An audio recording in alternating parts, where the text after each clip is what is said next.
Kolhapur surgical सोसायटीचे सल्लागार सदस्य डॉक्टर प्रतापसिंह वरुटे यांची association of surgeons of India या भारतातील 45,000 शल्यचिकित्सकांच्या शिखर संघटनेच्या उपाध्यक्षपदी निवड झाली आहे।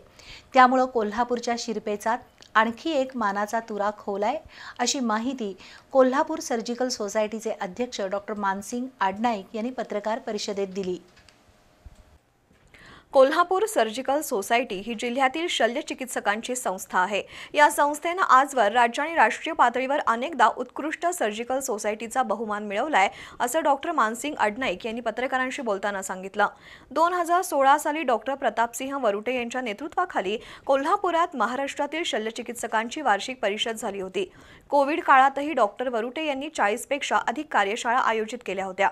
त्याची पोचपावती म्हणून डॉक्टर प्रतापसिंह वरुटे यांची association of surgeon of India या संस्थेच्या 2026 च्या उपाध्यक्षपदी आणि 2027 च्या अध्यक्षपदी निवड झाली आहे। त्यातून कोल्हापूरच्या शिरपेचात मानाचा तुरा खोला गेलाय, असं डॉक्टर आडनाईक यांनी सांगितलं। पुढील 2 वर्षाच्या कार्यकाळात भारतीय शल्यचिकित्सकांसाठी आणि रुग्णांसाठी विविध योजना राबवल्या जातील, नव्या तंत्रज्ञानाचा आदान प्रदान होईल, असंही डॉक्टर आडनाईक यांनी सांगितलं। यावेळी उपाध्यक्ष डॉक्टर सागर कुरुणकर, डॉक्टर अनिकेत पाटील, डॉक्टर सचिन शिंदे उपस्थित होते।